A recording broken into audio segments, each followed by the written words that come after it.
My husband brought me to the hospital gala. "Just smile and nod. You are just a housewife," he said coldly.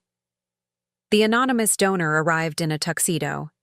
He walked past the doctors, hugged me tightly, and cried, "I built this wing for you, Sarah. You were the only one who believed in me 40 years ago. I never married because of you." My husband turned pale. "I'm glad to have you here. Follow my story until the end and comment the city you're watching from, so I can see how far my story has reached." I stood in front of my bedroom mirror, fastening the pearl necklace Wesley had given me for our 20th wedding anniversary. The pearls felt cold against my neck, each one a perfect sphere of artificial elegance. At 62, I had learned to play my role flawlessly, the devoted wife of Dr. Wesley Hartwell, one of the most respected cardiologists in the state. "Clarissa, are you ready?" Wesley's voice carried from downstairs, that familiar tone of barely concealed impatience threading through his words. "Coming, dear," I called back, taking one last look at myself. The navy blue dress he had chosen for me hung perfectly, conservative yet elegant. My graying hair was styled in the understated way he preferred, nothing too attention-grabbing. After 39 years of marriage, I knew exactly what was expected of me. The drive to St. Mary's Medical Center took 23 minutes through the tree-lined streets of our affluent neighborhood. Wesley spoke about the evening ahead, his voice taking on that lecturing tone I knew so well.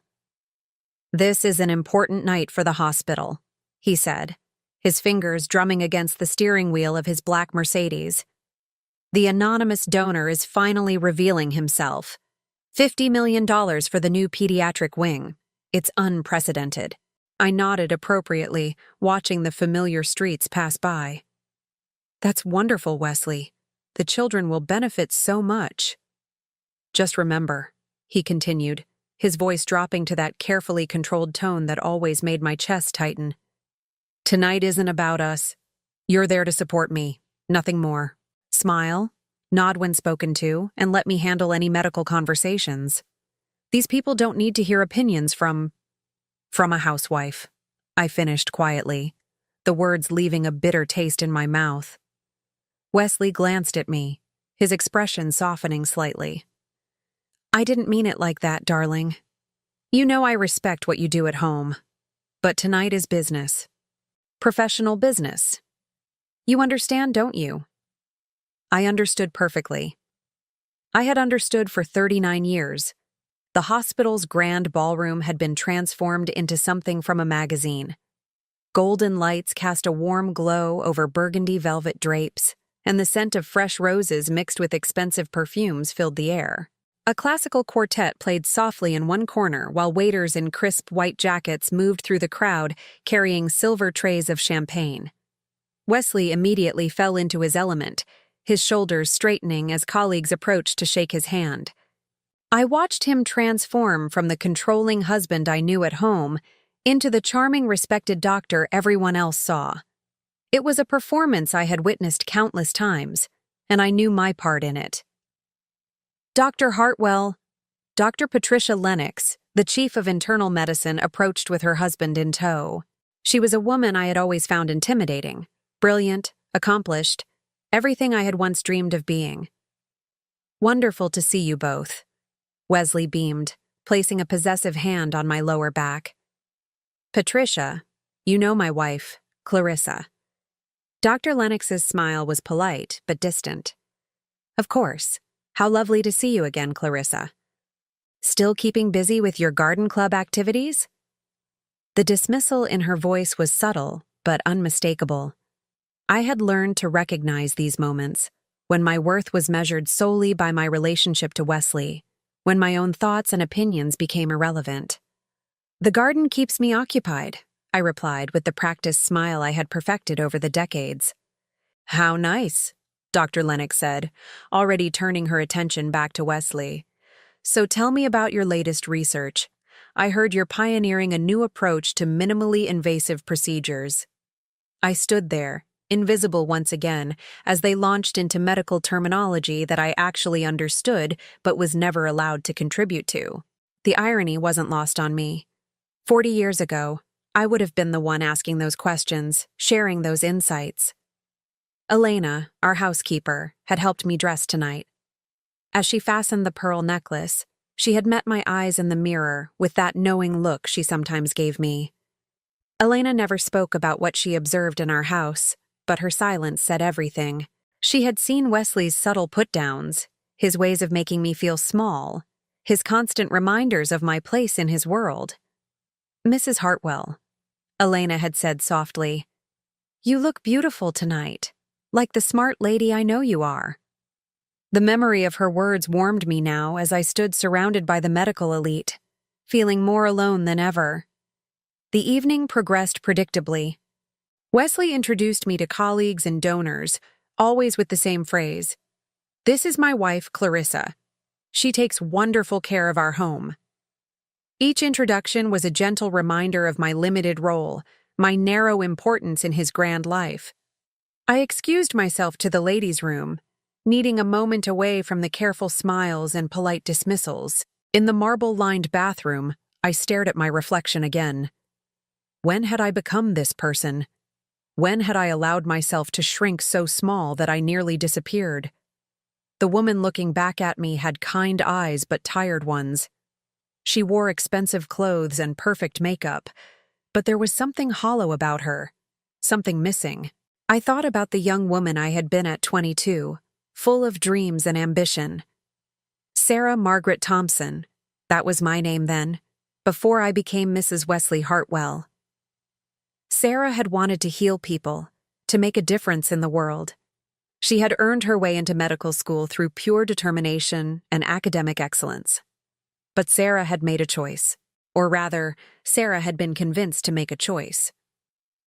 Love, Wesley had said, was about compromise, about building a life together, about trust.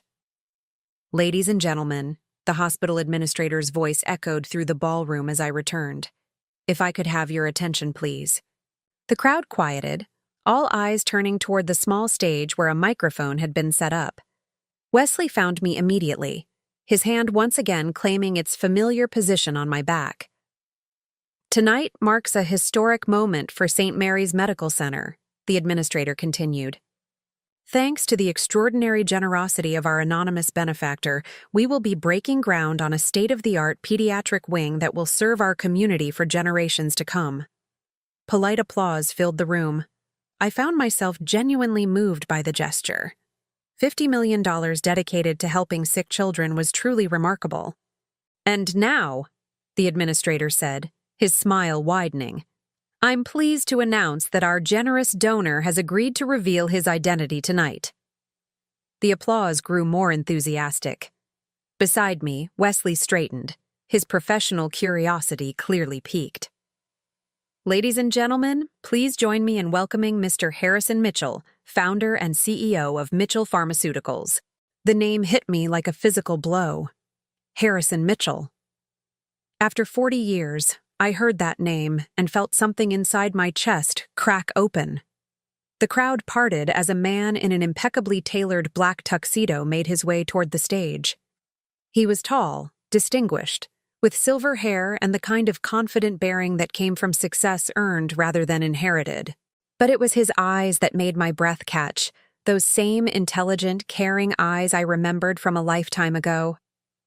Wesley's hand tightened on my back, and I realized I must have made some sound, some involuntary reaction. "Do you know him?" Wesley asked quietly, his voice carrying a note I couldn't quite identify. I couldn't answer. I couldn't even breathe properly. Harrison Mitchell stood at that microphone, thanking the crowd for their support, explaining his vision for pediatric care, but all I could hear was the rushing of my own blood in my ears. He looked different, of course. 40 years would change anyone, but the essence of him, that passionate dedication, that gentle strength, remained exactly as I remembered. "The new wing," Harrison was saying, his voice carrying easily through the sound system, "will be dedicated to someone very special. Someone who taught me that healing isn't just about medicine, it's about hope, compassion, and never giving up on the people we love." I felt Wesley's curious gaze on me, but I couldn't look away from the stage. Harrison's eyes were scanning the crowd now, searching. In fact, he continued, his voice softening, that person is here tonight. And then his gaze found mine across the crowded room. Time stopped. 40 years collapsed into nothing. I saw recognition flicker in his eyes, followed by something deeper, joy, pain, longing, all mixed together in an expression that made my knees weak. He stepped away from the microphone, moving through the crowd with purpose. People stepped aside, probably thinking he was heading to greet hospital administrators or major donors. But I knew better. I knew exactly where he was going. Wesley's hand pressed harder against my back, a warning I couldn't heed even if I wanted to. Harrison walked straight to me, his eyes never leaving mine. When he reached us, he ignored Wesley entirely. He opened his arms, and without thinking, I stepped into them. The embrace was everything I remembered and nothing like I expected. Strong arms surrounded me, and for a moment, the carefully constructed world I had built around myself crumbled completely. "Sarah," he whispered against my ear, his voice thick with emotion. The name fell between us like a stone thrown into still water, sending ripples through everything. When he pulled back slightly, his hand still resting gently on my shoulders, his eyes were bright with unshed tears. "I built this wing for you, Sarah," he said, his voice carrying clearly in the suddenly silent ballroom. "You were the only one who believed in me 40 years ago." The silence around us was deafening. I could feel Wesley's shock radiating from beside me, could sense the curious stares of everyone in the room. Harrison's voice grew stronger, more certain. "I never married because of you." Wesley's face had gone completely white. The silence that followed Harrison's words seemed to stretch forever. I stood there, caught between two worlds, the safe, suffocating life I had built with Wesley, and the passionate dreams I had buried so deep I had almost convinced myself they never existed. Wesley's grip on my arm was firm now, possessive in a way that suddenly felt less protective and more controlling. "I think there's been some mistake," Wesley said, his voice carefully modulated but carrying an edge that anyone who knew him well would recognize as danger. "My wife's name is Clarissa." Harrison's eyes never left mine as he responded. "Her name was Sarah when I knew her. Dr. Sarah Thompson, one of the most brilliant medical students I ever had the privilege to study alongside." Dr. Sarah Thompson. The name hit me like a physical blow, bringing back memories I had spent decades trying to suppress. The late nights in the medical library, the rush of understanding complex diagnoses, the dreams of saving lives and making a difference. The woman I had been before I became Mrs. Wesley Hartwell. "Sarah doesn't exist anymore," I managed to whisper, my voice barely audible even to myself. Harrison's expression softened, and for a moment, I saw past the successful businessman to the young medical student I had once known. "She does. She's standing right in front of me." The crowd around us had begun to murmur, sensing drama but not understanding its source. I could feel the weight of their stares, their curiosity, their judgment. This wasn't how I had imagined this evening would go. This wasn't how any evening was supposed to go in my carefully ordered life. "Perhaps we should continue this conversation privately," Wesley interjected, his professional charm back in place, but his eyes cold as ice. "I'm sure Mr. Mitchell has many people he needs to greet tonight." But Harrison wasn't backing down. "Actually, I was hoping to speak with Sarah, with Clarissa, about the position I have in mind for the new wing, as the administrative director of pediatric services." The words hung in the air like a challenge. Administrative director, a real position, a chance to return to the medical world that had once been my passion, my calling. Wesley's laugh was sharp, dismissive. "I'm afraid my wife isn't qualified for that kind of responsibility. She's been out of the medical field for, well, decades." The condescension in his voice made something inside me burn. But Harrison's next words made that burn turn into a flame. "On the contrary," Harrison said calmly. "I've followed Sarah's academic record. She graduated summa cum laude from Johns Hopkins undergraduate program. She completed 2 years of medical school before." His pause was deliberate, meaningful. "Before other priorities took precedence." Other priorities. That was one way to describe it. Another way would be to say that Wesley had convinced me that love meant sacrifice, that a good wife supported her husband's career rather than pursuing her own. That trying to do both was selfish, unfair to the family we planned to build.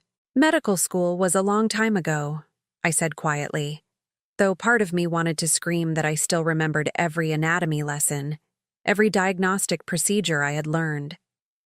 Things change. People change. "Do they?" Harrison asked, his voice gentle but insistent. "Or do we just convince ourselves they do to make peace with the choices we've made?" The question cut too close to the bone. I could feel Wesley's tension beside me, could sense his growing anger at this public challenge to his authority, his version of our story. "If you'll excuse us," Wesley said firmly, placing his hand on my elbow to guide me away. "My wife and I should—" "Actually," Harrison interrupted, reaching into his jacket pocket, "I was hoping to give you this." He handed me a small white card. Our fingers touched briefly as I took it, and the contact sent a jolt through me that I hadn't felt in 40 years. The card was simple. His name, a phone number, and handwritten on the back. "The door is always open. H." Wesley tried to see what was written on the card, but I closed my fingers around it instinctively. "Think about it," Harrison said, his voice meant for me alone but carrying in the stillness around us. "The children we could help, the lives we could save, the work that still needs to be done." He stepped back slightly, acknowledging Wesley for the first time with a polite nod. "Dr. Hartwell, I'm sure you understand the importance of supporting talented individuals in pursuing their calling." The irony in his words was subtle but unmistakable. Wesley's jaw tightened.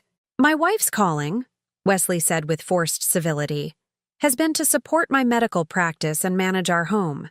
She's been quite successful in that role." "Has she?" Harrison asked, and something in his tone made several nearby conversations pause. "Or has she simply been accommodating?" The word hung between them like a gauntlet thrown down. I felt caught between two forces, two versions of who I was supposed to be. Wesley's hand on my arm was a reminder of 40 years of carefully constructed life. Harrison's presence was a door I had thought was permanently closed. "I should get some air," I said suddenly, needing space to think, to breathe, to process what was happening. But as I started to move toward the ballroom's French doors that led to the terrace, Harrison's voice stopped me. "Sarah," he said, and the name still felt like coming home. I meant what I said, about never marrying. I turned back to face him, aware that Wesley was watching every micro-expression on my face. After we lost touch, I threw myself into my studies, then my research, then building the company. I kept telling myself I was waiting for the right person." His smile was sad, self-deprecating. "But the truth was, I was waiting for you to realize you deserved better than settling for less than your dreams." Wesley stepped forward then, his professional facade cracking. "Now you listen here." "No," Harrison said calmly. "I think it's time someone listened to her." He turned to me again, his eyes intense but kind. "What do you want, Sarah? Not what anyone else wants for you. What do you want?" The question was simple and devastating. When was the last time anyone had asked me what I wanted? When was the last time I had even asked myself? I looked around the ballroom, at all these accomplished medical professionals, at the life I could have had. Then I looked at Wesley, whose face had gone red with barely contained fury at being challenged so publicly. I started, then stopped. The words felt foreign in my mouth. "She wants to go home," Wesley answered for me, his tone brooking no argument. "This has been quite enough excitement for one evening." but I didn't move. Something in Harrison's presence, in his unwavering belief that the woman I had been still existed somewhere inside me, made me hesitate. The position, I heard myself saying. What would it involve? Wesley's hand tightened on my arm, a warning, but for the first time in decades, I ignored it. Harrison's face lit up. Overseeing the integration of pediatric services between departments, working with families to coordinate care, developing programs that address not just medical needs but emotional support systems. His voice grew more passionate as he spoke. It's exactly the kind of holistic approach to medicine you used to talk about. Patient advocacy with real authority to make changes. Patient advocacy. The phrase unlocked a memory so vivid it took my breath away. I was 21, sitting in a lecture hall, taking notes on a professor's discussion of patient-centered care. I had raised my hand to ask about implementing support systems for families dealing with chronic pediatric illnesses.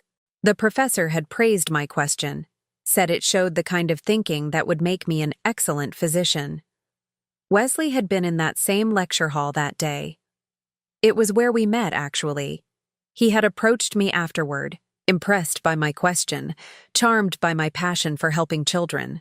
At 35, he was already an established doctor, sophisticated and confident in ways that made 21-year-old me feel special, chosen. "You're wasting your time on pediatrics," he had said during one of our early dates. "Cardiology is where the real money is, the real prestige. Adults who can appreciate the complexity of what you're doing." But it had never been about money or prestige for me. It had been about the children. "I'd have to think about it," I said finally, my voice stronger than I expected. Wesley's grip on my arm became almost painful. "Clarissa, we need to discuss this privately." "Yes," Harrison said, understanding in his eyes. "Of course, but don't think too long. Sometimes opportunities have expiration dates." He nodded politely to Wesley, then turned to me one last time. "It was good to see you again, Sarah. Really good." As he walked away, disappearing back into the crowd of admirers and medical colleagues, I realized I was trembling. The business card felt like it was burning in my palm. Wesley guided me toward the exit with firm determination, nodding curtly to people who tried to engage us in conversation. The drive home was silent except for the sound of his breathing, which grew more controlled and measured with each mile, a sure sign of the storm building inside him. Our house on Magnolia Heights Drive looked exactly as it had when we left, perfectly manicured, impressively large, and somehow cold despite its warm lighting. Elena had left a single lamp on in the living room, a habit she had developed over the years to make our homecomings feel less stark. It wasn't until we were inside, the door closed and locked behind us, that Wesley finally spoke. "What the hell was that about?" I set my purse down carefully on the marble entryway table, buying myself time. "I'm not sure what you mean." "Don't." His voice was sharp now, all pretense of civility abandoned. "Don't insult my intelligence, Clarissa. You know exactly what I mean." I turned to face him, seeing clearly for the first time in years the man I had married. The charm was gone, replaced by something harder, more calculating. "Harrison Mitchell is someone I knew in medical school," I said carefully, "before we met. Harrison Mitchell, who just happens to be worth $800 million and just happened to donate $50 million to the hospital where I work." Wesley's laugh was bitter. How convenient that he never mentioned this connection during all the preliminary meetings. Maybe because there's nothing to mention. Nothing to mention? Wesley stepped closer, his voice dropping to that carefully controlled tone that I had learned to recognize as dangerous. "He called you Sarah. He said he built a hospital wing for you. He offered you a job, and you stood there like what, Wesley? Like you were considering it." The accusation hung between us, because the truth was, I had been considering it. For just a moment, standing in that ballroom, I had allowed myself to imagine a different life. A life where my opinions mattered, where my intelligence was valued, where I was more than just someone's wife. It was a surprise, I said finally. I hadn't seen him in 40 years. But you knew he was successful. No, don't lie to me. Wesley's voice was getting louder now, his control slipping. You don't react the way you reacted tonight to someone you barely remember. You don't light up like that for a casual acquaintance. Light up? Had I lit up? I thought about Harrison's presence, the way it had felt to be seen, really seen, by someone who remembered who I used to be. I was surprised, I repeated. That's all? Wesley stared at me for a long moment, his eyes searching my face for something I couldn't identify. Then, abruptly, he turned and walked to the bar cart in the living room. 40 years, he said, pouring himself 3 fingers of scotch. 40 years I've given you everything. A beautiful home, financial security, social standing. I've protected you, provided for you. Never asked for anything more than loyalty. Loyalty. The word sat strangely in the air between us. And I've been loyal, I said quietly. Have you? He turned back to face me, glass in hand. Because tonight, standing there in front of half the medical community, it sure didn't look like loyalty. It looked like a woman who was ready to throw away everything we've built for the fantasy of what might have been. That's not... He offered you a job, Clarissa. A job you're not qualified for. A job you haven't worked toward. A job you couldn't possibly handle after spending 40 years as a housewife. Each word was precisely chosen to cut. Did you really think no one would notice how inappropriate that was? How it made me look? How it made him look. Not how it made me feel to be dismissed, belittled, reduced to my marital status in front of a room full of professionals. How it made him look. Maybe I could handle it, I said. The words surprising me as much as they seemed to surprise Wesley. He actually laughed. Handle it? Clarissa, you haven't worked outside this house in decades. You've never managed a budget larger than our household expenses. You've never supervised staff or handled administrative responsibilities. What makes you think you could walk into a major medical center and run a department? Each question felt like a small slap, designed to remind me of my limitations, my narrow world, my lack of qualifications for anything beyond the life he had chosen for me. But something inside me, something that had been sleeping for 40 years, stirred to life. I completed 2 years of medical school, I said quietly. I had a 4.0 grade average. I was offered research positions that I turned down to marry you. Wesley's expression hardened. Medical school was 40 years ago. The field has completely changed. You'd be lost in a week. Would I? Yes. And more importantly, you'd embarrass yourself. And me. He took a long sip of his scotch, watching me over the rim of the glass. Is that really what you want? To make a fool of yourself chasing some middle-aged fantasy because an old flame showed up with more money than sense? The card in my palm seemed to pulse with possibility, but Wesley's words were designed to make that possibility feel shameful, unrealistic, foolish. I wasn't chasing anything, I said. I was just listening. Well, stop listening. And throw away whatever he gave you. We stared at each other across our beautiful, cold living room. Outside, I could hear the wind rustling through the magnolia trees that gave our street its name. Inside, the grandfather clock marked the seconds with mechanical precision. I think I'll go to bed, I said finally. Wesley nodded, already turning back to his scotch. Good. And Clarissa? Tomorrow we're going to forget this entire evening happened. We're going to go back to our normal life and pretend that man never walked into that ballroom. I climbed the stairs slowly, my hand trailing along the mahogany banister Wesley was so proud of. In our bedroom, I sat on the edge of the bed and finally opened my palm to look at Harrison's card again. The door is always open. But as I sat there in the darkness of my beautiful, empty bedroom, I wondered if some doors, once closed, could ever really be opened again. I didn't sleep that night. I lay in bed beside Wesley, listening to his measured breathing, turning Harrison's business card over and over in my fingers until the edges were soft from handling.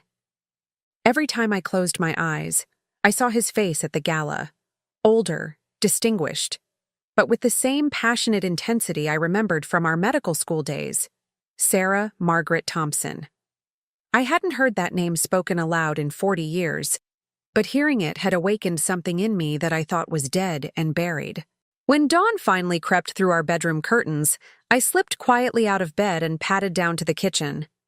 Elena wouldn't arrive for another 2 hours, and Wesley never came downstairs before 7:30. For once, I had the house to myself.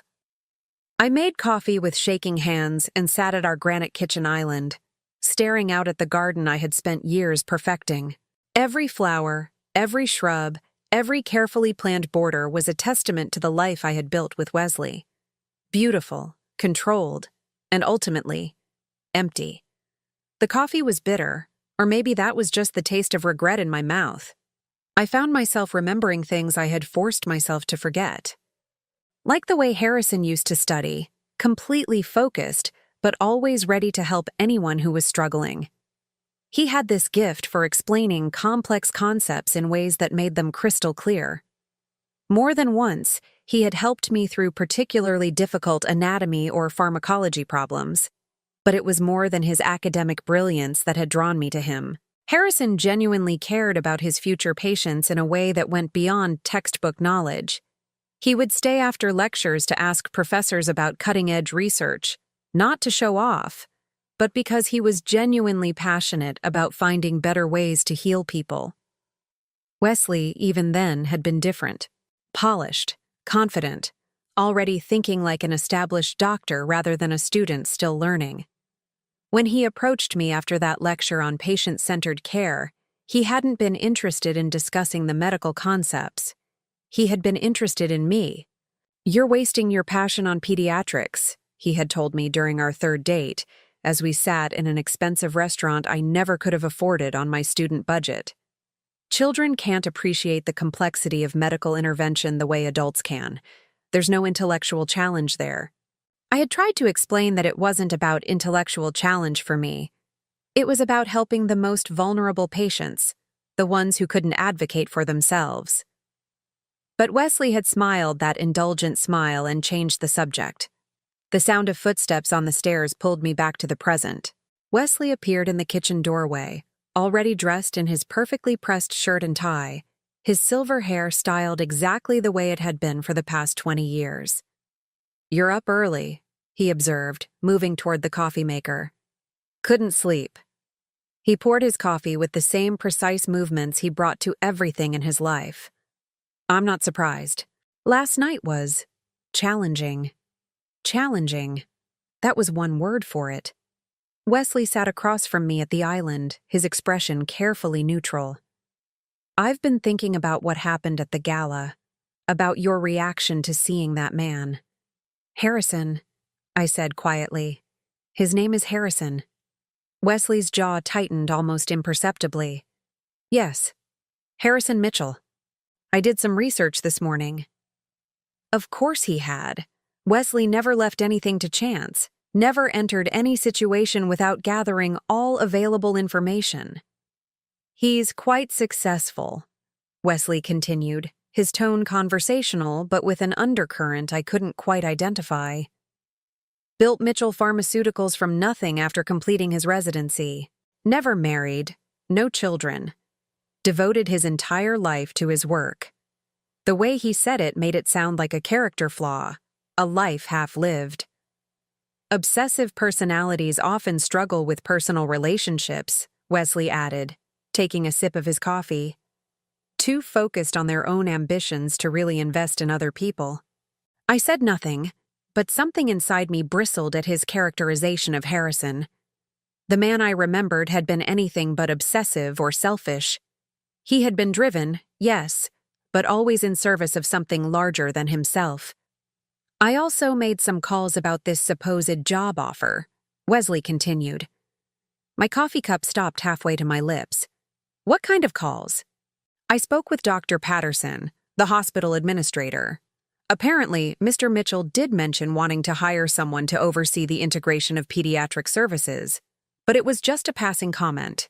Nothing official, nothing concrete. Certainly not the kind of position someone with your background could realistically handle. Each word was chosen carefully, designed to deflate any hope I might have harbored about Harrison's offer being real. My background, I repeated softly. Clarissa, I don't mean to be harsh, but we need to be realistic. You haven't worked in a professional environment in decades. You've never managed a staff, never dealt with hospital politics, never handled the kind of regulatory compliance issues that come with administering medical services. His voice was gentle now, the tone he used when he thought he was protecting me from harsh realities. It would be setting yourself up for failure. Maybe, I said, but something in me pushed back. Or maybe I'm more capable than you think. Wesley set his coffee cup down with a sharp clink. What's that supposed to mean? It means I'm not the same person I was at 23. I've spent 40 years managing our household, our finances, our social obligations. I've organized charity events, coordinated with contractors, handled complex scheduling. I'm not some helpless child, Wesley. The word surprised both of us. I hadn't intended to sound so defensive, so assertive. Wesley stared at me for a long moment. Of course you're capable. I never said you weren't. But there's a difference between managing a household and running a medical department. The liability alone would be enormous. One mistake could destroy both our reputations. Both our reputations. Not my reputation, not my risk, but ours. As if my potential failure would somehow reflect on him. What if I didn't fail? I asked quietly. Clarissa, what if I was good at it? What if I actually had something valuable to contribute? Wesley's expression hardened. Is this really what you want? To throw away 40 years of marriage to chase some fantasy job that probably doesn't even exist? I'm not throwing away anything. I'm just thinking. About what? About him? Wesley leaned forward, his voice dropping to that controlled tone that always made me nervous. Because if this is about rekindling some college romance, it's not about Harrison, I said, though I wasn't entirely sure that was true. It's about me, about who I am, who I might have been. You are my wife. You are the woman I've loved and provided for 40 years. Isn't that enough? The question hung between us like a challenge. Was it enough? Had it ever been enough? I need some air, I said, standing abruptly. I think I'll work in the garden for a while. Wesley nodded, but his expression remained troubled. Just promise me you'll think carefully before you do anything rash. We have a good life, Clarissa. Don't let one evening of nostalgia destroy what we've built. I walked outside into my carefully tended garden, breathing in the scent of jasmine and morning dew. This had always been my sanctuary, the one place in our house that was entirely mine. Wesley never showed any interest in gardening, so he had given me free rein to design and maintain it however I wanted. Sitting on the stone bench I had positioned beneath the old oak tree, I pulled Harrison's business card from my pocket and studied it again. The paper was expensive, simple, elegant, professional, but not ostentatious. I found myself wondering what his life had been like for the past 40 years. Wesley made it sound like Harrison had lived some kind of sterile, lonely existence, too focused on work to build meaningful relationships. But what if that wasn't true? What if Harrison had simply chosen a different path, one that allowed him to pursue his passions without compromise? My phone buzzed in my pocket. A text message from an unknown number. Sarah, I hope you don't mind me reaching out directly. I got your number from the hospital directory. I wanted to apologize if I put you in an awkward position last night. That wasn't my intention. I just wanted you to know that the offer I made was completely serious. If you'd like to discuss it further, I'll be in town for the next few days. No pressure, just conversation between old friends. Harrison.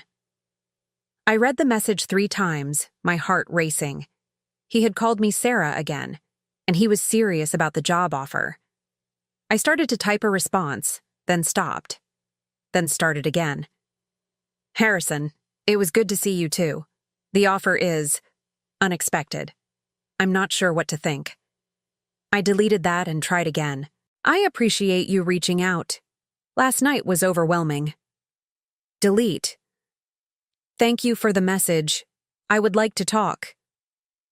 My finger hovered over the send button for a full minute before I pressed it. His response came within seconds.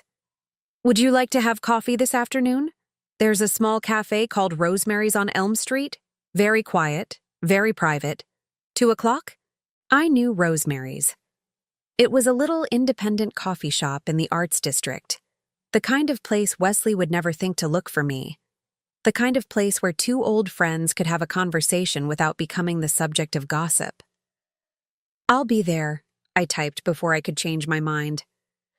After I sent the message, I sat in my garden for a long time, watching the sun climb higher in the sky. Part of me felt guilty, like I was betraying Wesley by agreeing to meet Harrison. But a larger part of me felt something I hadn't experienced in years. Anticipation. For the first time in decades, I was about to do something entirely for myself. When I finally went back inside, Wesley had already left for the hospital. Elena was in the kitchen, humming softly as she prepared what looked like his favorite breakfast casserole for tomorrow morning. "Good morning, Mrs. Hartwell," she said with her usual warm smile. "You're looking thoughtful today." Elena had worked for us for 15 years. In that time, she had witnessed countless small interactions between Wesley and me, had seen the way he spoke to me, the way he made decisions about our life without consulting me. She never said anything directly, but sometimes I caught her watching me with an expression that seemed almost protective.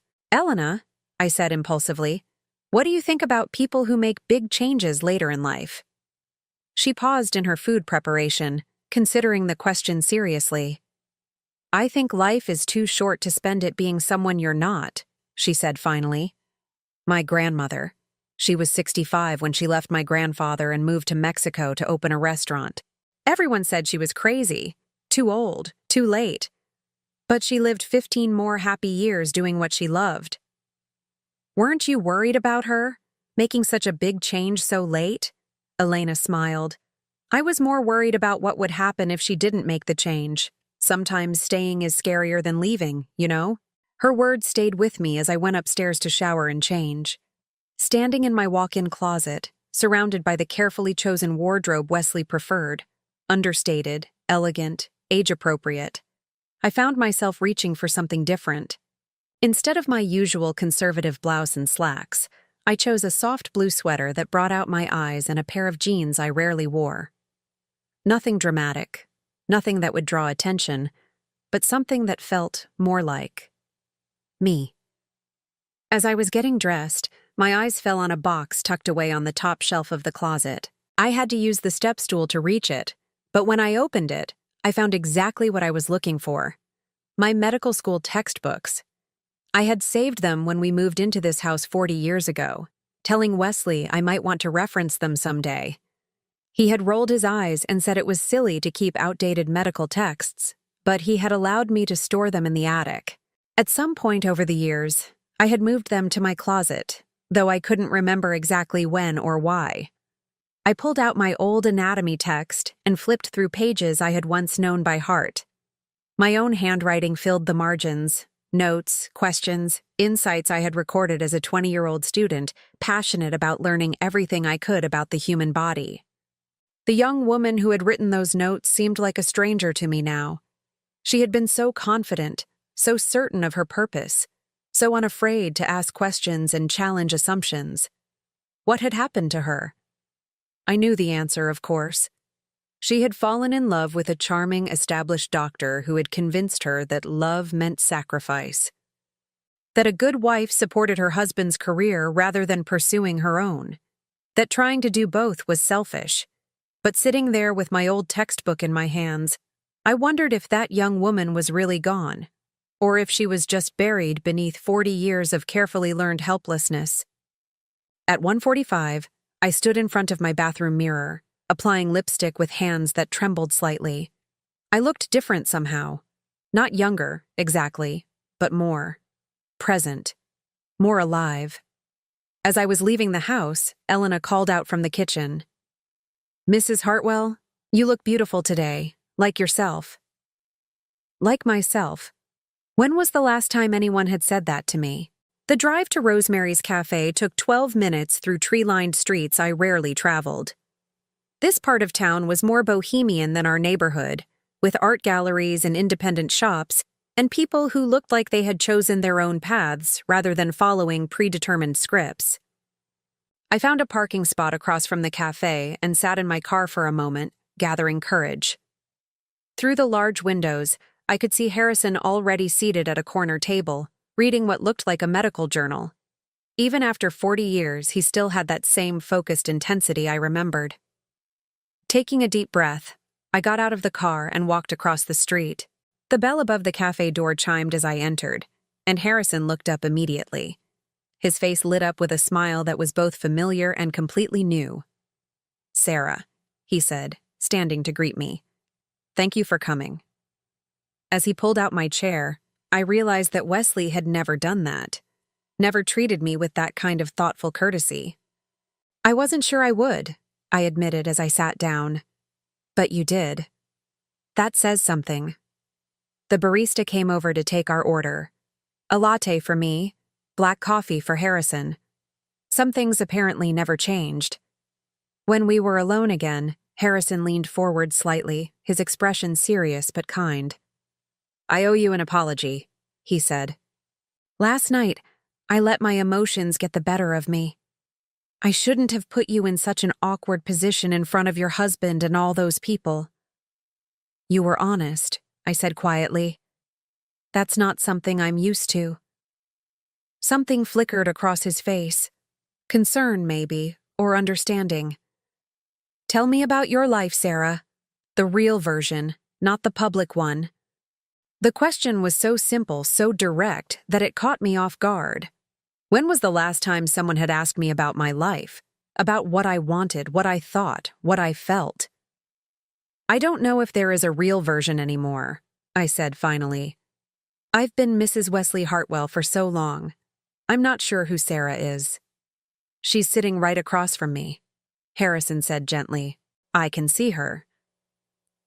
And somehow, impossibly, I believed him. Sitting across from Harrison in that quiet cafe, I felt something inside me unfurling, something that had been tightly wound for 40 years. The afternoon light filtered through the windows, casting gentle shadows across his face, and for a moment, I could see both the young medical student I had known and the successful man he had become. "I want to show you something," Harrison said, reaching into his briefcase. He pulled out a manila folder and placed it on the table between us. The architectural plans for the pediatric wing. I hesitated before opening the folder. Looking at these plans would make this real, would move it beyond the realm of impossible fantasy into something concrete and terrifying.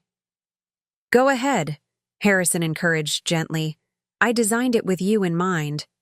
The blueprints were beautiful, more than beautiful, they were revolutionary.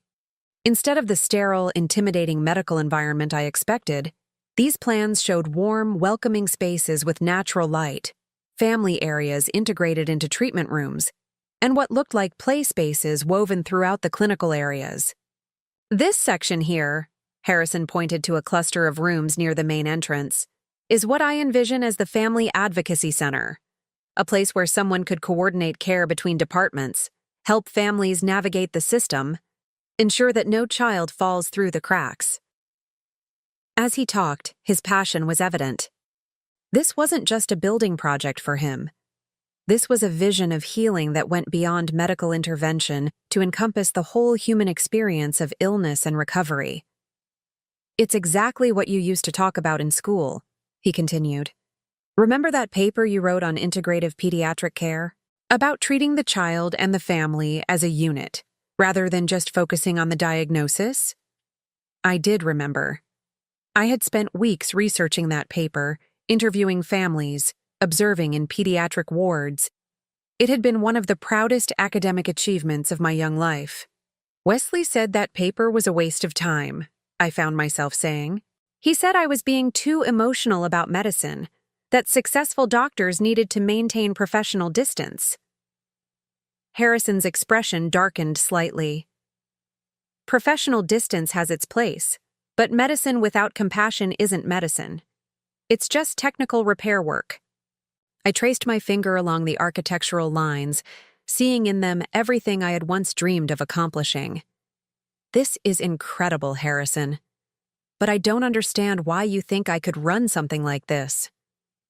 Because you already know how to do everything this position would require, he said simply.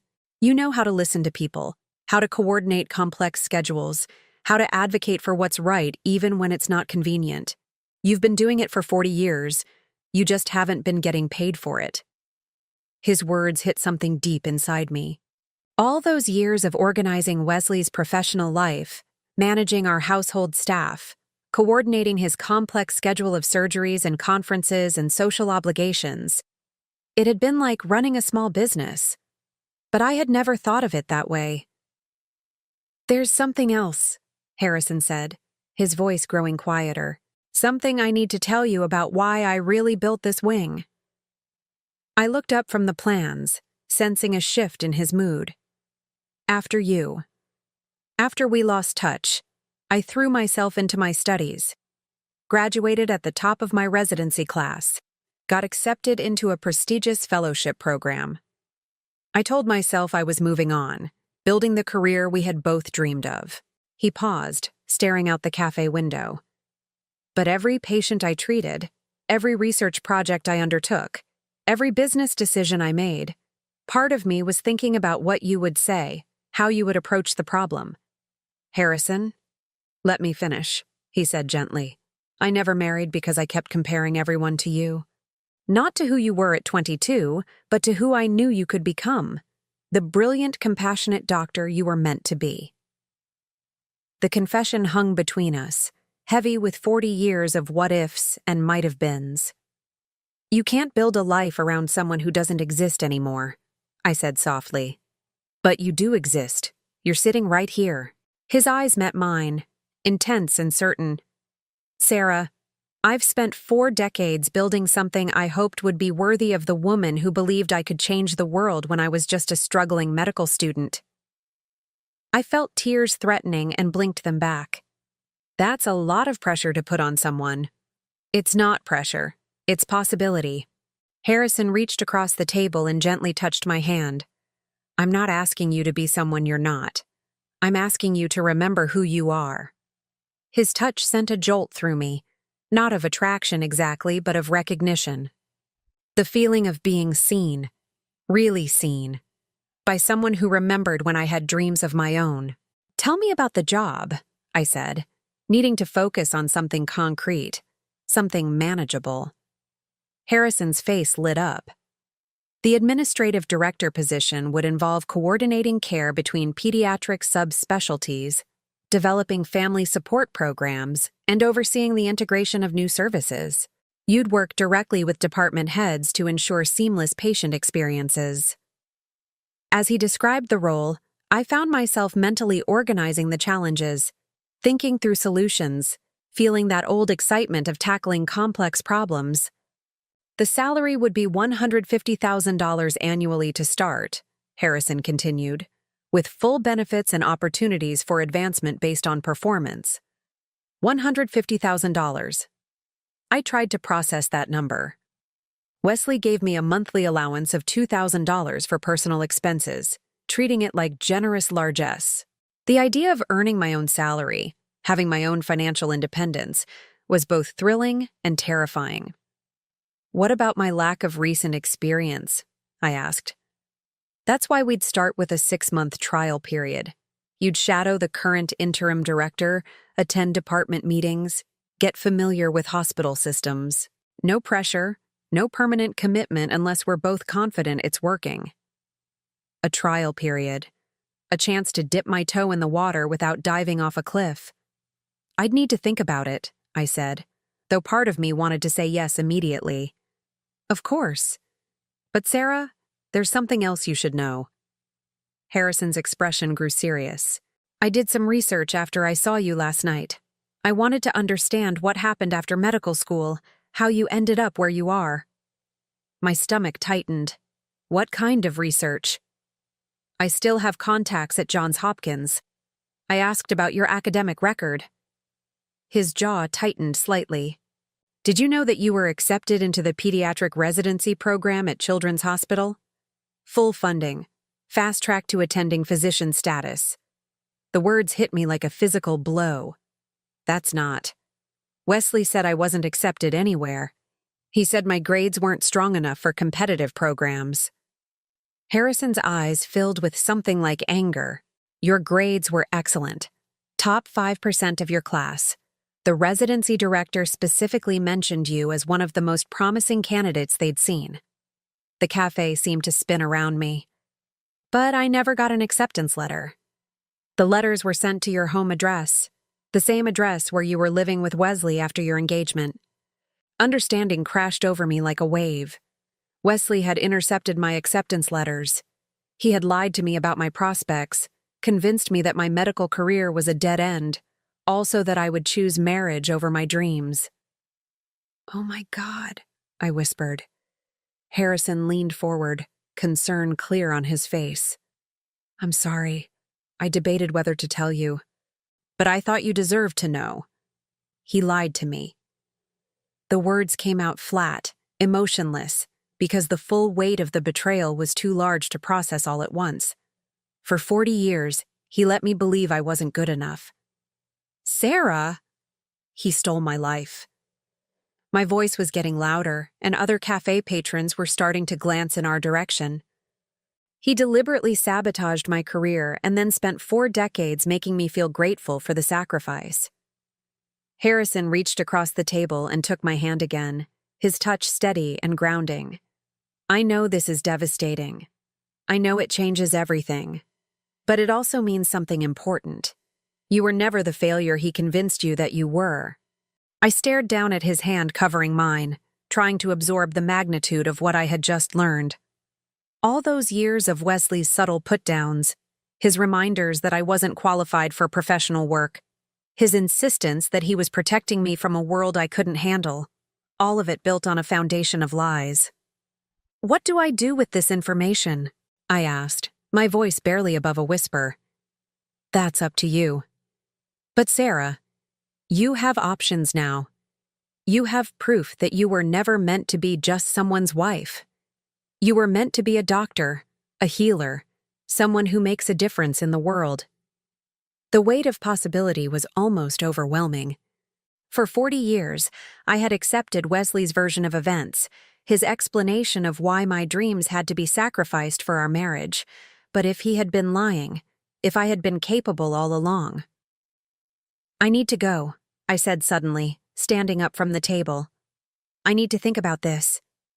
Harrison stood as well, his expression understanding. "Of course. But Sarah, whatever you decide, please don't let fear make the choice for you. You've been controlled by other people's limitations for too long." As I gathered my purse, my hands shaking slightly, Harrison pulled out another card and placed it on the table. "This has my personal cell phone number," he said.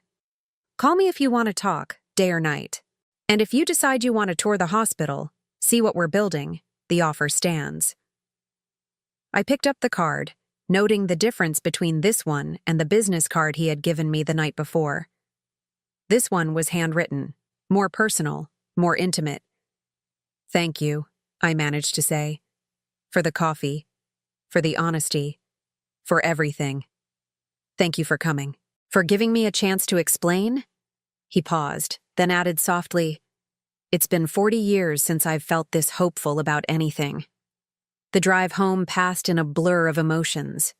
Anger at Wesley's betrayal. Grief for the life I might have had. Fear about what I was supposed to do with this information. But underneath it all, something else was growing.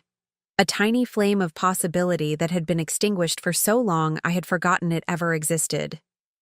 When I pulled into our driveway, Wesley's car was already there. He never came home before 6 o'clock unless something was wrong. I found him in his study, seated behind his mahogany desk with papers spread in front of him. He looked up as I entered, his expression unreadable. "We need to talk," he said. "Yes," I agreed, though I wasn't sure I was ready for whatever this conversation would bring. "We do." Wesley gestured to the chair across from his desk, the same chair where I had sat for 40 years of discussions about household matters, social obligations, and the business of our life together. But this time, something was different. This time, I had information he didn't know I possessed. "I've been making some inquiries about your friend Mr. Mitchell," Wesley began, his tone carefully neutral, "about his business practices, his reputation in the medical community." "Harrison is highly respected," I said. "His company has developed some of the most important pediatric medications of the past 2 decades. Wesley raised an eyebrow at my use of Harrison's first name. "Yes, he's been successful. But success doesn't always indicate good judgment in personal matters." "What does that mean?" "It means that a man who builds a $50 million hospital wing for a woman he knew 40 years ago might not be making rational decisions." Wesley leaned forward, his expression becoming more intense. "Clarissa, I'm concerned that he's manipulating your emotions to serve his own agenda." "And what agenda would that be?" "Think about it. He's never married, never had a family of his own. He sees you now, a beautiful, accomplished woman, and suddenly all those old feelings come rushing back. The job offer, the grand gestures, the implication that your marriage somehow held you back. It's all designed to make you question the life we've built together." Wesley's words were smooth, logical, designed to make Harrison seem unstable and predatory rather than genuine. But after what I had learned this afternoon, his manipulation tactics were suddenly transparent. "What if he's not manipulating me?" I asked quietly. "What if he's telling the truth?" Wesley's expression hardened slightly. "The truth about what?" "About who I was. About what I was capable of." I paused, gathering courage. "About what really happened with my medical school applications." For just a moment, Wesley's careful composure slipped. Something flickered across his face. Surprise, maybe, or fear. "Your medical school applications were decades ago, Clarissa. Why would you bring that up now?" "Because I found out something interesting today." I leaned forward, watching his face carefully. "I found out that I was accepted into the pediatric residency program at Children's Hospital. Full funding. They called me one of their most promising candidates." Wesley went very still. "That's impossible. You weren't accepted anywhere." "The letters were sent to our home address, the same home where you collected the mail every day while I was finishing my final semester." The silence stretched between us, heavy with accusation and the weight of 40 years of lies. "Clarissa," Wesley said finally, his voice carefully controlled, "I think you're misremembering." "I'm not misremembering anything." My voice was steady now, certain. "You intercepted those letters. You lied to me about my prospects. You convinced me that my only option was to give up medicine and marry you." Wesley stood abruptly, moving to the window that overlooked our perfectly manicured backyard. "Even if that were true, and I'm not saying it is, it doesn't change the fact that you had a choice. You chose to marry me. You chose to build this life. I chose based on false information. Information you deliberately withheld from me." He turned back to face me, and for the first time in our 40 years of marriage, I saw him as he really was. Not the distinguished doctor, not the protective husband, but a man who had built his happiness on the ruins of someone else's dreams. "We have a good life, Clarissa," he said, but his voice lacked its usual conviction. "A beautiful home, financial security, social standing. Would you really throw all that away for some fantasy of what might have been?" "It's not a fantasy," I said, standing to face him. "It's who I was meant to be." Wesley stared at me for a long moment, and I could see him calculating, trying to find the right words to regain control of the situation. "Even if you could get this job, he said finally. Do you really think you could handle it? You haven't worked in a professional environment for 4 decades. You'd be starting over at 62, competing with people half your age who have been building their careers while you've been here. Each word was designed to undermine my confidence, to remind me of my limitations, to make me afraid of failing. But for the first time in 40 years, I didn't believe him. Maybe I would fail, I said quietly. But maybe I wouldn't. And for the first time in my life, I think I deserve the chance to find out. Wesley's face went pale, and I realized that he was finally beginning to understand that the woman who had spent 40 years accepting his version of reality was gone. That night, I lay in bed beside Wesley, but neither of us slept.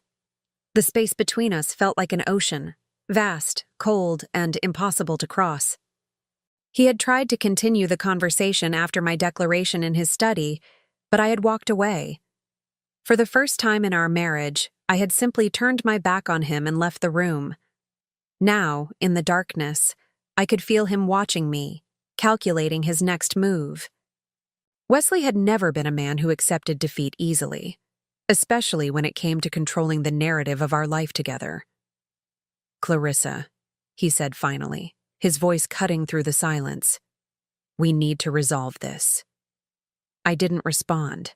I wasn't ready to hear whatever strategy he had devised to pull me back into compliance. I know you're angry, he continued, and maybe you have a right to be. Maybe I did make some decisions about your career without consulting you, but I was protecting you, protecting us, protecting. The word that had defined our marriage for 40 years. Wesley the protector, me the protected. Him making the hard choices so I didn't have to face harsh realities. Medical school would have been brutal for you, he said, his voice taking on that reasonable, caring tone he used when he wanted to seem wise rather than controlling. The competition, the hours, the pressure. I saw what it did to people, how it destroyed relationships, how it consumed lives. I couldn't bear to watch that happen to you. I turned over to face him in the darkness, seeing his profile outlined by the moonlight filtering through our bedroom curtains. That wasn't your choice to make, I said quietly. Wasn't it? We were engaged. We were planning a life together. Doesn't partnership mean making decisions that benefit both people, not just one? The argument was so perfectly crafted, so reasonable sounding, that for a moment I almost believed it. This was Wesley's gift. The ability to make his selfishness sound like sacrifice, his control seem like care.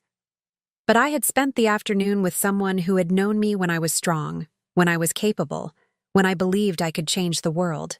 Harrison's faith in who I used to be had awakened something in me that Wesley's carefully constructed reality couldn't touch. What if I had succeeded? I asked.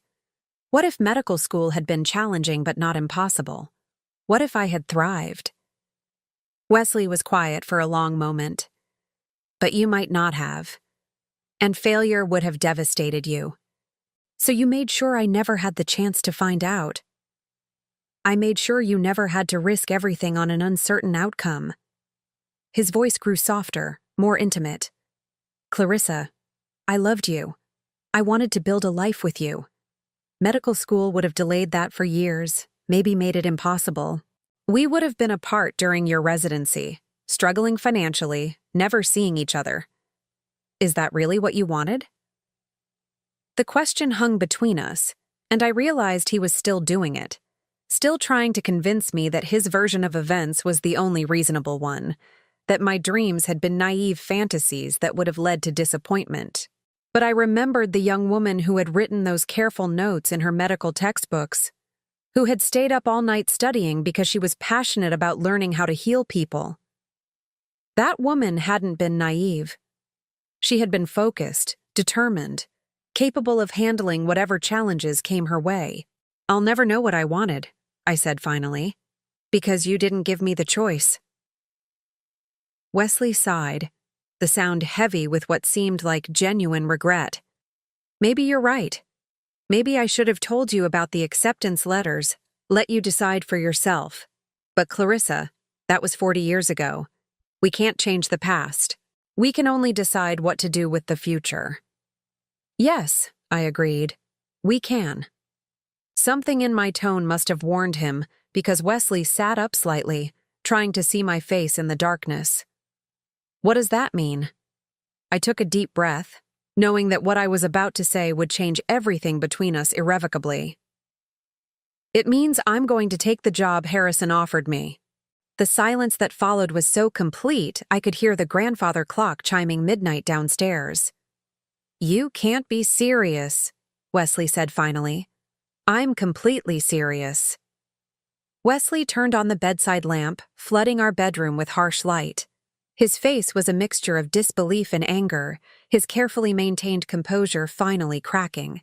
Clarissa, you're 62 years old. You haven't worked outside this house in 4 decades.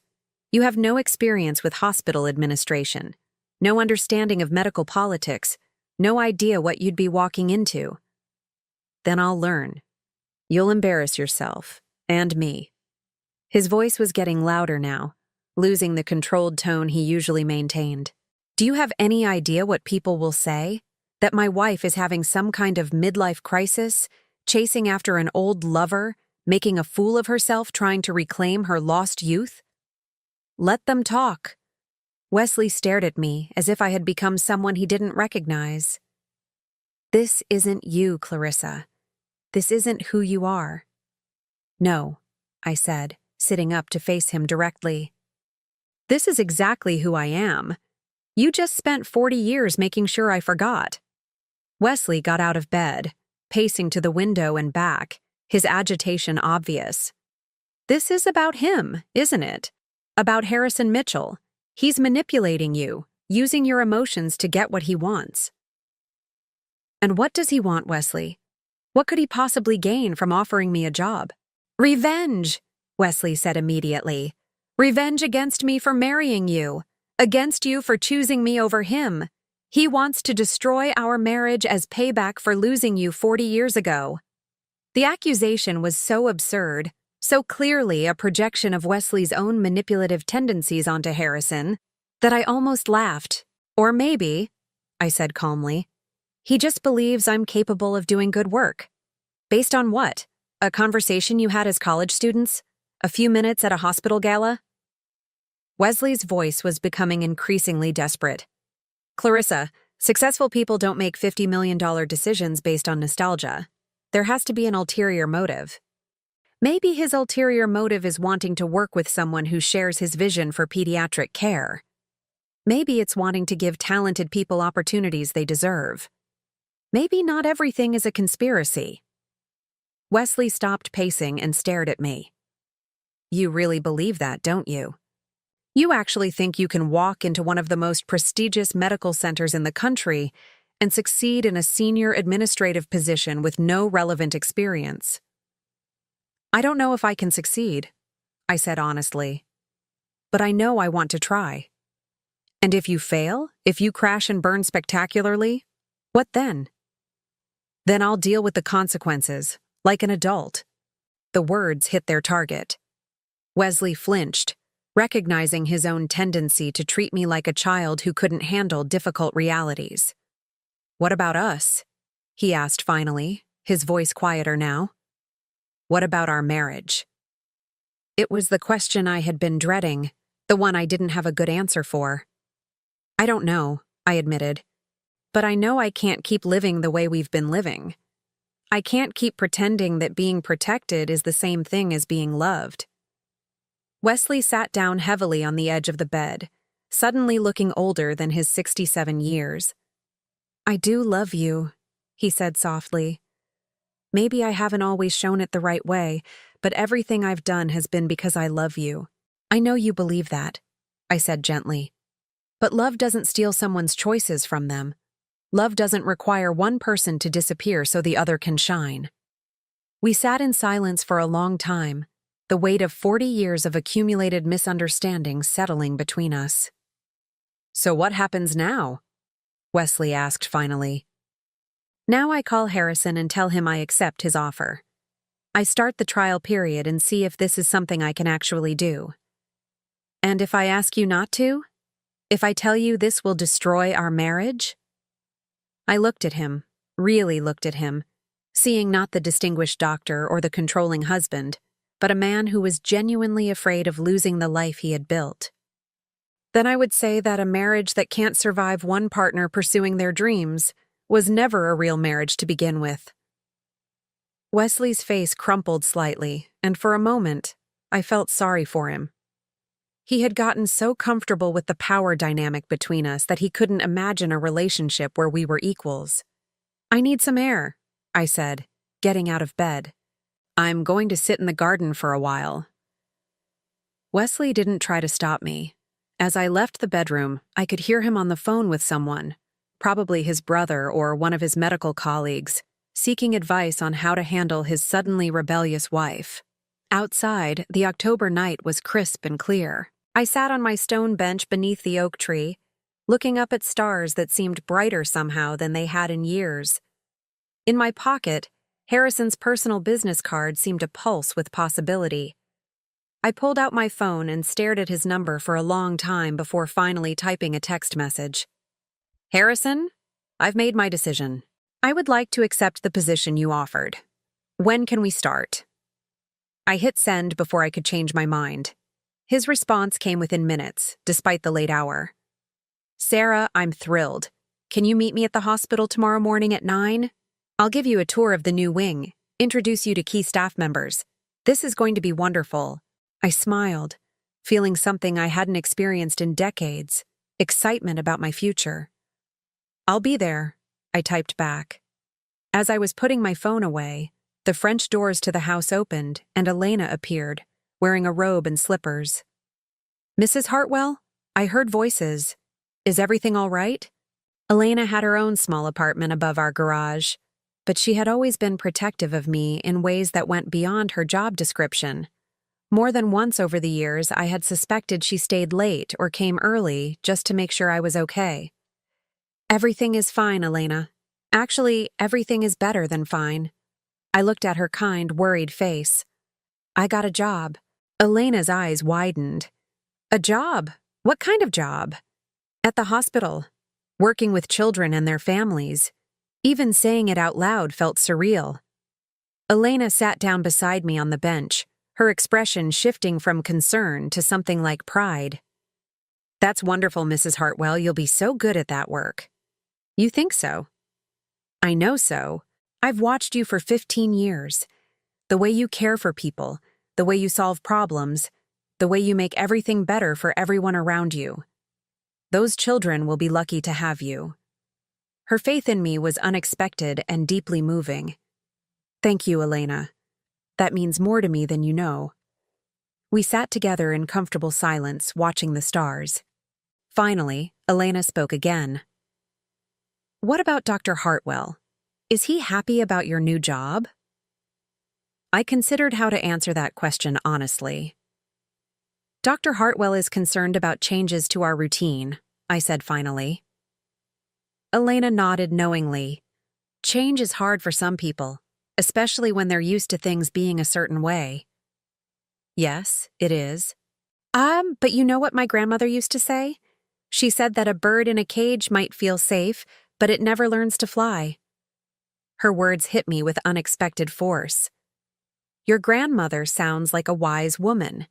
"She was, and she would have liked you very much." Elena stood up, pulling her robe tighter against the cool air. "Mrs. Hartwell, if you need anything for your new job, help with clothes or transportation or anything, you just let me know." "Thank you, Elena, for everything." After Elena went back inside, I remained in the garden for another hour, planning my new life. Tomorrow I would tour the hospital, meet the people I would be working with, begin to understand the scope of what I was taking on. It was terrifying and exhilarating in equal measure. When I finally went back inside, Wesley was lying in bed with his back to me, pretending to be asleep. I got dressed quietly in the bathroom, choosing clothes for my hospital visit, a navy blazer and gray slacks that felt professional without being too formal.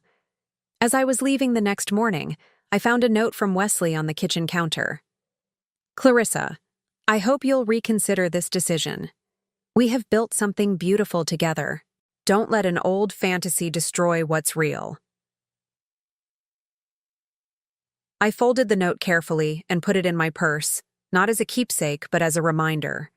For 40 years, Wesley had been telling me what was real and what was fantasy. He had convinced me that my dreams were naive, that my capabilities were limited, that my proper place was in the shadows of his life. But as I drove toward the hospital, toward Harrison and the possibility of reclaiming the person I used to be, I realized that the only fantasy had been believing I was meant to live such a small life. At exactly 9 o'clock, I walked through the entrance of St. Mary's Medical Center, wearing my navy blazer and carrying a leather portfolio I had found in the back of my closet. I felt nervous and uncertain and more alive than I had in decades. Harrison was waiting for me in the lobby, his face lighting up when he saw me. "Sarah," he said, approaching with a smile that made me feel like anything was possible. "Welcome to your new life." 6 months later, I stood in my new office overlooking the pediatric wing, watching the morning sun stream through windows that had been designed to let in as much natural light as possible. The nameplate on my door read, Dr. Sarah Mitchell, Director of Family Advocacy Services, a name that still felt both foreign and completely right every time I saw it. The transition hadn't been easy. Those first weeks had been a whirlwind of learning hospital systems, understanding insurance protocols, and navigating the complex personalities of medical professionals who had initially been skeptical of the doctor's wife, who thought she could run a department. But I had proven them wrong. More importantly, I had proven myself wrong about what I was capable of at 62. The Family Advocacy Center had become exactly what Harrison and I had envisioned. A place where frightened parents could find guidance, where children facing long-term treatment could get educational support, where families dealing with impossible medical decisions could find both practical help and emotional support. Yesterday, I had helped coordinate care for a 7-year-old girl with leukemia, whose family was struggling to navigate treatment options at 3 different hospitals. Last week, I had worked with the social work team to arrange temporary housing for a family whose premature twins needed months of specialized care. This morning, I had a meeting with the hospital foundation about expanding our family support programs. It was work that mattered. Work that made a difference. Work that used every skill I had developed over 40 years of managing complex situations, just applied to a purpose larger than maintaining Wesley's comfortable life. My phone buzzed with a text from Elena, who had become not just my housekeeper but one of my closest confidants during the dramatic changes of the past 6 months. "How is the first day of your new life going? Remember to eat lunch. E." I smiled, typing back quickly. "Wonderful and terrifying. Lunch at 12:30, I promise." The divorce papers had been finalized last week. Wesley had fought it initially, hiring an expensive attorney and making threats about what my leaving would cost me financially. But Harrison had quietly connected me with a lawyer who specialized in cases where one spouse had been economically controlled by the other, and we had built a strong case for alimony based on my 40 years of supporting Wesley's career at the expense of my own. The settlement had been fair, enough to ensure my independence without destroying Wesley's finances. More importantly, it had given me the freedom to discover who I was when I wasn't performing the role of Mrs. Wesley Hartwell. The woman I had discovered was someone I liked very much. A soft knock on my office door interrupted my thoughts. "Come in," I called. Harrison appeared in the doorway, carrying 2 cups of coffee and wearing the kind of smile that had become familiar over these past months. Proud, affectionate, but careful not to assume more than I was ready to give. "Thought you might need caffeine," he said, setting 1 cup on my desk. "Department heads meeting in 10 minutes. "Right, the quarterly review." I gathered my notes, feeling that familiar flutter of nervousness that came before important meetings. 6 months in, I was no longer afraid of failing catastrophically, but I still felt the weight of responsibility for the families who depended on our services. "How are you feeling about presenting the expansion proposal?" Harrison asked, settling into the chair across from my desk. "Terrified," I admitted. "But excited. The data is compelling. We've reduced average length of stay by 18%, improved patient satisfaction scores across all pediatric departments, and the family support programs have a waiting list. All of which proves what I knew from the beginning, Harrison said quietly. You were born for this work. Our eyes met across the desk, and I felt that familiar warmth that had been growing between us over these months. It wasn't the desperate passion of 20-somethings, but something deeper. A connection built on mutual respect, shared purpose, and the rare gift of being truly seen by another person. We had been careful not to rush into anything romantic. Both of us understood that I needed time to discover who I was outside of marriage before I could consider entering into a new relationship. But there was an understanding between us, an acknowledgement that when I was ready, something beautiful might develop. I should probably head to the meeting, I said, standing and smoothing my skirt, a tailored black piece that made me feel professional and confident. Sarah? Harrison said as I reached for the door.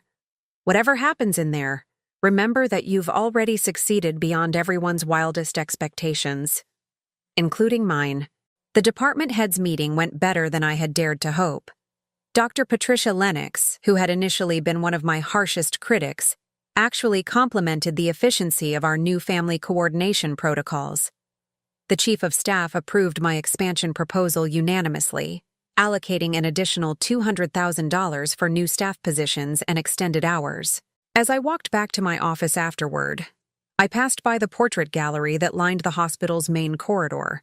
Photos of distinguished doctors, generous benefactors, and innovative researchers who had shaped the institution's history. Someday I realized my own photo might hang there, not as someone's wife, but as Dr. Sarah Mitchell, the woman who had revolutionized family-centered pediatric care. The thought should have seemed presumptuous, but instead it felt like a natural progression of the life I was building. My phone rang as I reached my office. Wesley's name appeared on the screen, and I hesitated before answering. We had spoken only a few times since the divorce was finalized. Brief and carefully polite conversations about dividing household items and closing joint accounts. Hello, Wesley. Clarissa. He still called me by the name he had chosen for me, unable or unwilling to accept my return to Sarah. I hope I'm not interrupting anything important. I have a few minutes. What can I do for you? A pause. I was calling to congratulate you, actually.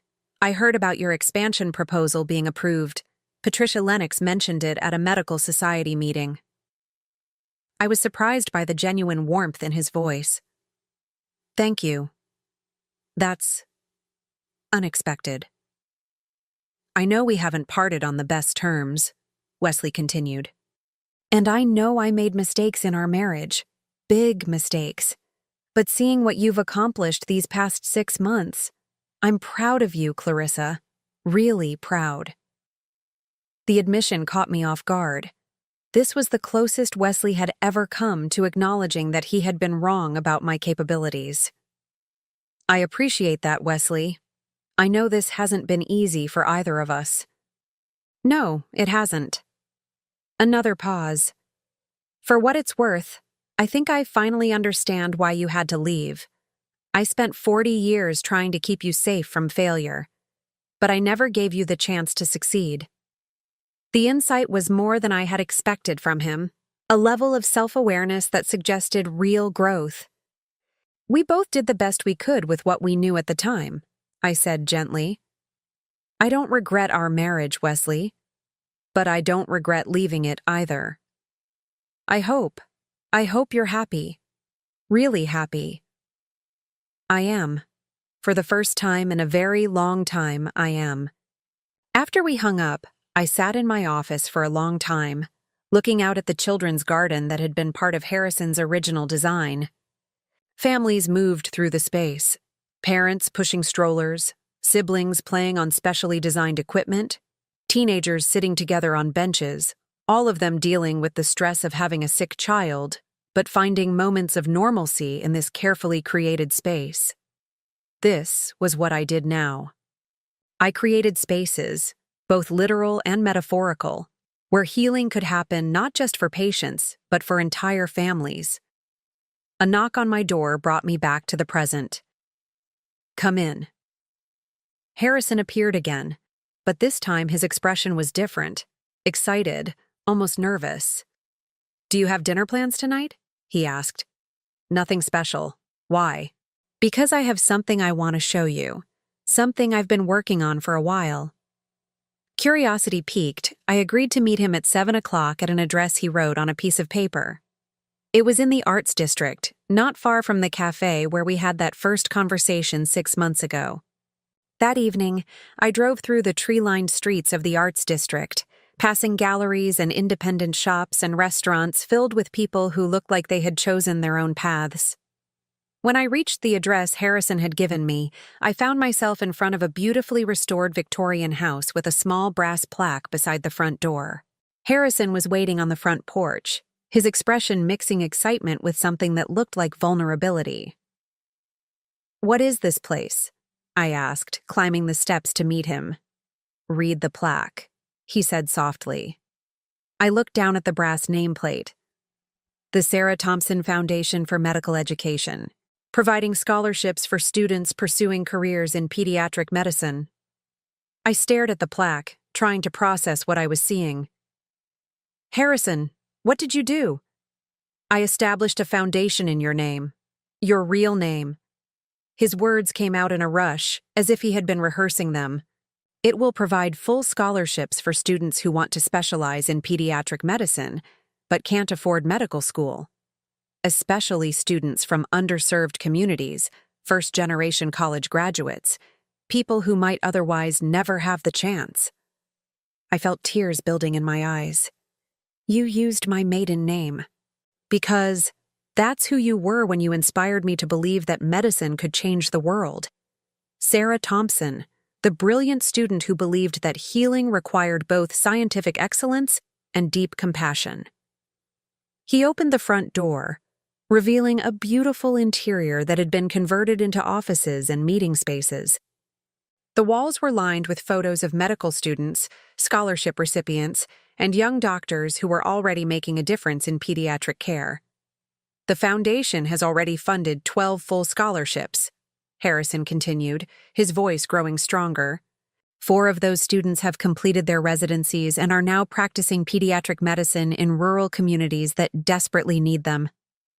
I walked through the space in wonder, reading the stories of young people whose lives had been changed by educational opportunities they never could have afforded otherwise. These were kids like I had been, smart, passionate, determined, but without the financial resources to pursue their dreams. "Harrison, this is incredible. But why my name? Why not your own?" He was quiet for a long moment, watching me explore the space. "Because you taught me something I never forgot, even during the 40 years when I thought I had lost you forever." "What's that?" "That the best way to honor the gifts we've been given is to make sure other people get the same chances we had." His voice grew softer. "And because I wanted to create something that would last long after we're both gone. Something that would keep your spirit alive in the work that mattered most to you." I turned to face him, tears flowing freely now. "This is the most beautiful thing anyone has ever done for me." "Sarah," Harrison said, stepping closer, "I need to tell you something. Something I should have said months ago." My heart started beating faster, sensing that we were approaching a moment that would change everything between us. "What is it?" "I love you." Not the 22-year-old student I fell for in medical school, not some idealized memory of who you used to be. I love the woman you are now, strong, compassionate, brilliant, brave enough to rebuild her entire life at 62. His voice was steady, certain. "I love the way you fight for families who can't fight for themselves. I love how you've turned your own painful experience into wisdom that helps other people heal." The words hung between us, beautiful and terrifying, and exactly what I had been hoping to hear for months but hadn't dared to expect. "I love you too," I said, the admission feeling both surprising and inevitable. "I think I started falling for you again the moment you called me Sarah at that gala. You were the first person in 40 years who saw me as I really am, instead of who someone else wanted me to be. Harrison reached for my hands, holding them gently. So what happens now? I smiled, feeling lighter and more hopeful than I had since I was 22 years old. Now we find out what we can build together when both people get to be themselves. He kissed me then, soft and sweet and full of possibility. It was a kiss that tasted like second chances, like dreams deferred but not destroyed, like the promise of a future neither of us had dared to imagine. When we finally broke apart, I looked around the foundation office again, at the photos of young doctors, at the mission statement on the wall, at the physical manifestation of Harrison's faith in who I had always been meant to be. There's something I want to add to the foundation, I said. What's that? A mentorship program, pairing scholarship recipients with established doctors who can guide them through medical school and residency. People who can help them navigate the challenges and stay focused on why they wanted to become doctors in the first place. Harrison's face lit up. That's perfect. Do you have someone in mind to run the program? I smiled, feeling the last pieces of my new life clicking into place. Actually, I think I might know just the person.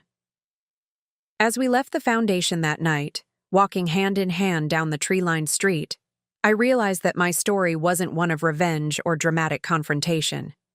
It was something quieter but more powerful. The story of a woman who had spent 40 years believing she was meant to live a small life, only to discover that it's never too late to remember who you really are. Now I'm curious about you who listened to my story. What would you do if you were in my place? Have you ever been through something similar? Comment below, and meanwhile, I'm leaving on the final screen 2 other stories that are channel favorites, and they will definitely surprise you.